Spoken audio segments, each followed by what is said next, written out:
खालिद भाई, एमक्यूएम का नारा, अब जो नारा मौजूदा, पहले से मजबूत, मुस्तहकम और मुतहद, ये नारे से ज़्यादा लतीफ़ा नहीं लगता? हमने आम तासुर को तो ख़त्म कर दिया ना।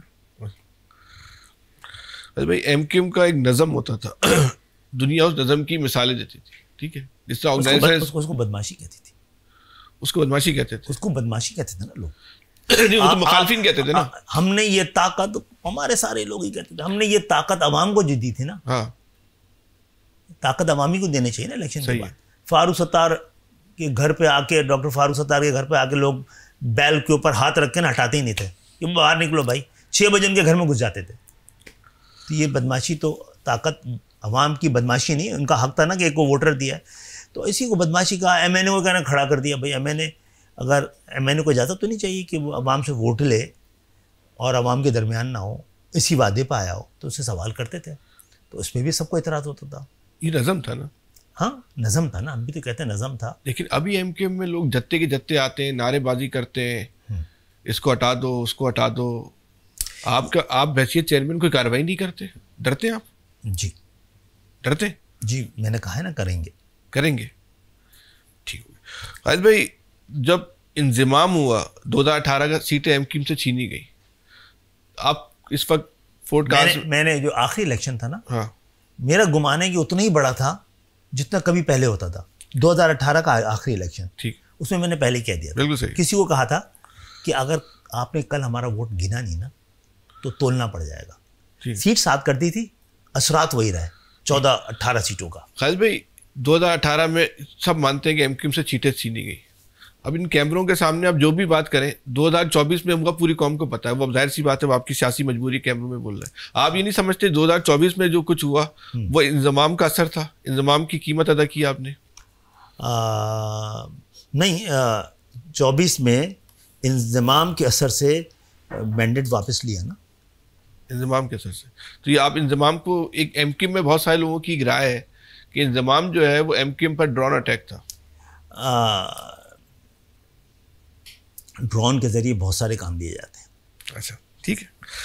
खालिद भाई, एमक्यूएम के जो लोग हैं जो आपसे जुड़े हुए हैं, उनको आपसे बहुत शिकवा है, वजह है वो ये कहते हैं कि आपने इंजमाम के बाद जो दूसरी पार्टी को एडजस्ट किया, वो हिस्सा बकदरे जुस्सा से ज़्यादा दिया और हमारा हक मार के उनको दिया। अच्छा, एक तो ये डिबेट ही बड़ी अजीब है, हक मानने वाला ना।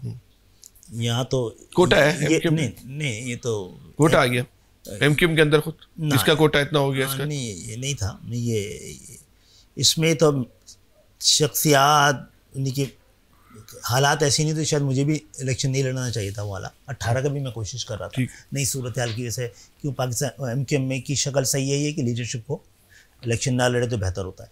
तो असल है, फैसल मैंडेट वापस लेना था किसी भी शक्ल में, वो ले लिया।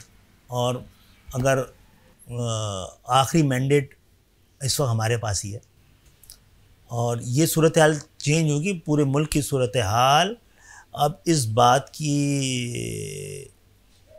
की इंडिकेट कर रही है कि कराची जैसे शहर को मसनूई तरीके से नहीं चलाया जा सकता। इस एमक्यूएम को जो जैसी भी है, जहाँ भी है, अगर आम सियासी पार्टियों की तरह चलाया जाएगा तो रहेगी नहीं। सही। और उसको अपने असल की तरफ लौटना चाहिए। एक मॉडल के तौर पे रियासत को भी सोचना चाहिए, सियासत को भी सोचना चाहिए कि भाई नाकामी सही, वो एक तजर्बा है बहुत बड़ा। उससे साबित किया है कि बग़ैर पैसे के इलेक्शन लड़ सकता है एक उम्मीदवार। तो पहुँचने दें हमें, कल छोटी साइज़ हो जाएगा, फिर कल बड़ा साइज़ हो जाएगा। ज़्यादा से ज़्यादा क्या होगा, ज़्यादातर प्रोफेशनल लोग थे, हम लोग अपनी दुनिया में वापस चले जाएंगे। ठीक, और जो प्रोफेशनल नहीं है, हाँ? जो प्रोफेशनल नहीं है, उनके लिए सियासी जमातों के दरवाजे हमेशा खुले रहते हैं। ठीक है। खालिद भाई, एक और आपके जो लोगों का, हमने असल में आने से पहले लोगों से डिस्कशन की ताकि सवालात बन जाए।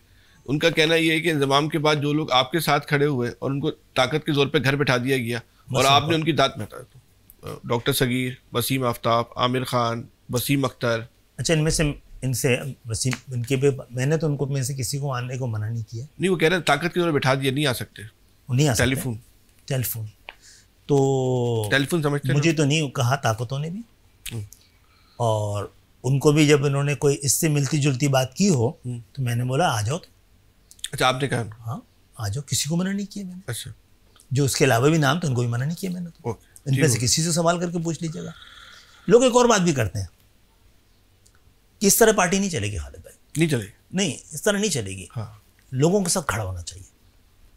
कॉस्ट की कीमत, कॉस्ट की कीमत पे, कॉस्ट की कीमत पर खड़ा होना चाहिए लोगों को। अफराद के साथ कॉस्ट की कीमत पर खड़ा होना चाहिए, नहीं होना चाहिए। किसके साथ खड़ा होना चाहिए? तंजीम के साथ खड़ा होना चाहिए। हर वो आदमी जो तंजीम के साथ खड़ा है वो मेरे साथ खड़ा है। क्या एमक्यूएम को दो खौफ से निकलना है मेरे भाई? एक तो इलेक्शन के हारने के खौफ से निकलना है, और दूसरा गलत बात पे कारकुनों के चले जाने के खौफ से निकलना है।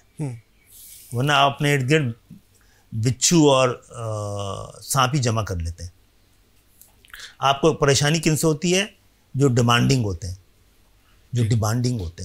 जो प्रोफेशनल होते हैं, जो देख पार्टी के हालात के तहत अपना मिजाज बदल रहे होते हैं, कि इनको साथ लेके चले, मुझे तादाद की ज़रूरत नहीं है।